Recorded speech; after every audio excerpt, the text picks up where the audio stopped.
while I'm presenting, if something comes up and you need to ask, don't raise your hand, okay? If you raise it, you will be raising your hand for a long time. Do you know why?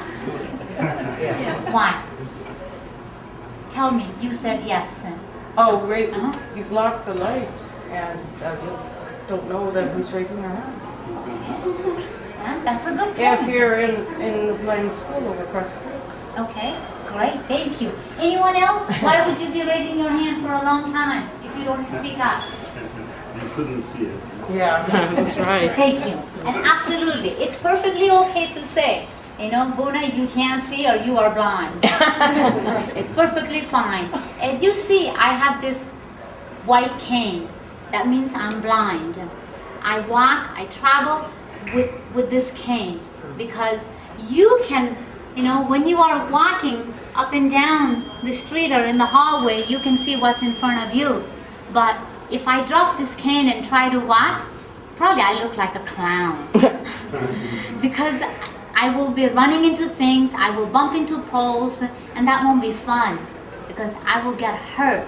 So I walk around with a cane. As I walk, the cane is always in front of me, so I can find things what's in front of me, so I know how to maneuver around, so I protect my body.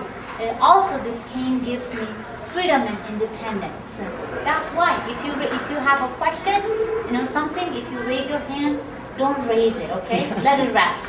But speak up, and so that I can answer your question. As Connie said, I was born and raised in Nepal. I have been blind since birth.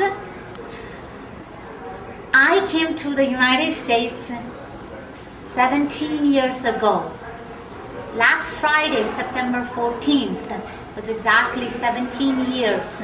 I have stepped into the United States soil and have been here since then. I know many of you are from other parts of the world. Is it fun to be here? Is it different? How is it? Is it scary? What is it? It's difficult. It's difficult. I can understand that. Anyone else? It's like fun also. It's fun also. Yeah. Yes, it is. We have more freedom, don't we? No, it's like describe another country, another Yes. traditional. Absolutely. It's fun to learn new things. Anyone else? Is it scary?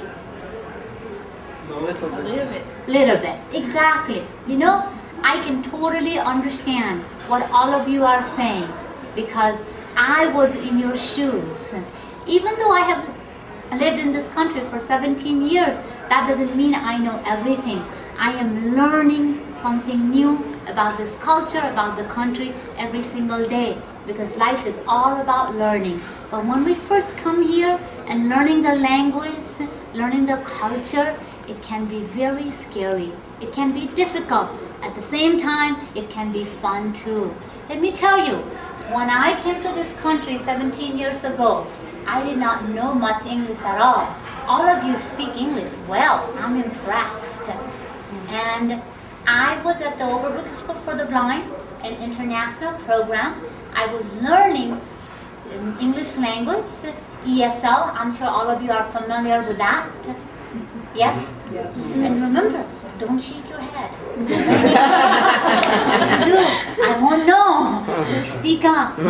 And also I was learning how to use computers as a blind person. We blind people use computers with speech. And I came to the US in September.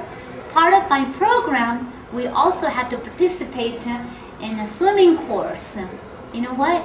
Growing up in Nepal, I had never been in the swimming pool. I had never even put a swimming suit, you know, bathing suit in me. Because teenage girls in Nepal, we don't do those kind of things. Because the culture I grew up, it's pretty close, especially for women. I mean, as we grow older, we don't even wear mini skirts. In Nepal, it's different, and I'm sure many of you can relate to that. Am I correct? Yes. Yes. So I was in the, you know, I had to participate in the swimming course, and as I said, I had never swum before, so I was learning how to swim. For 3 months, I would be in the swimming pool, and my teacher asked me to kick my feet. He would say kick, but for the 3 months, I thought he said kiss. And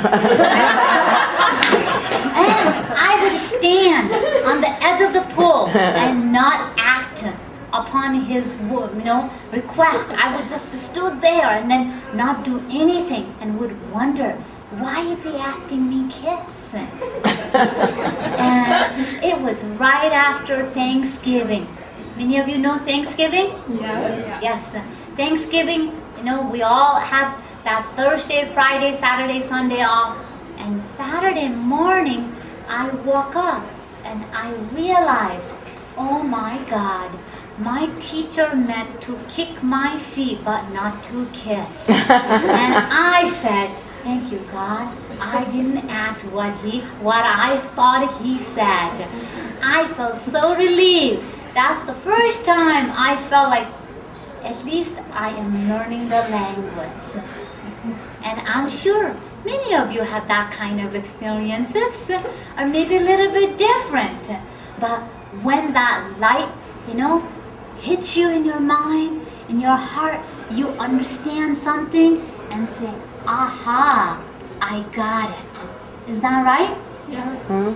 So, even though it can be difficult, it can be scary, but you know what? Don't quit trying. Keep learning. If you don't understand, don't be afraid to ask your teacher. Or even after the class, my teacher may think, oh, she just asked too many questions. But teachers love when the students ask questions. And if you feel a little bit like I'm just taking too much time, at the end of the class, just say, you know what, do you mind explaining it to me again in simple words?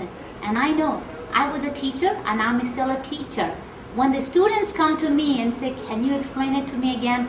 I love that more than anything else. I want the students to walk out with understanding rather than coming back next week and say, I didn't know what you said. Isn't that right, Susan? Yes. Thank you.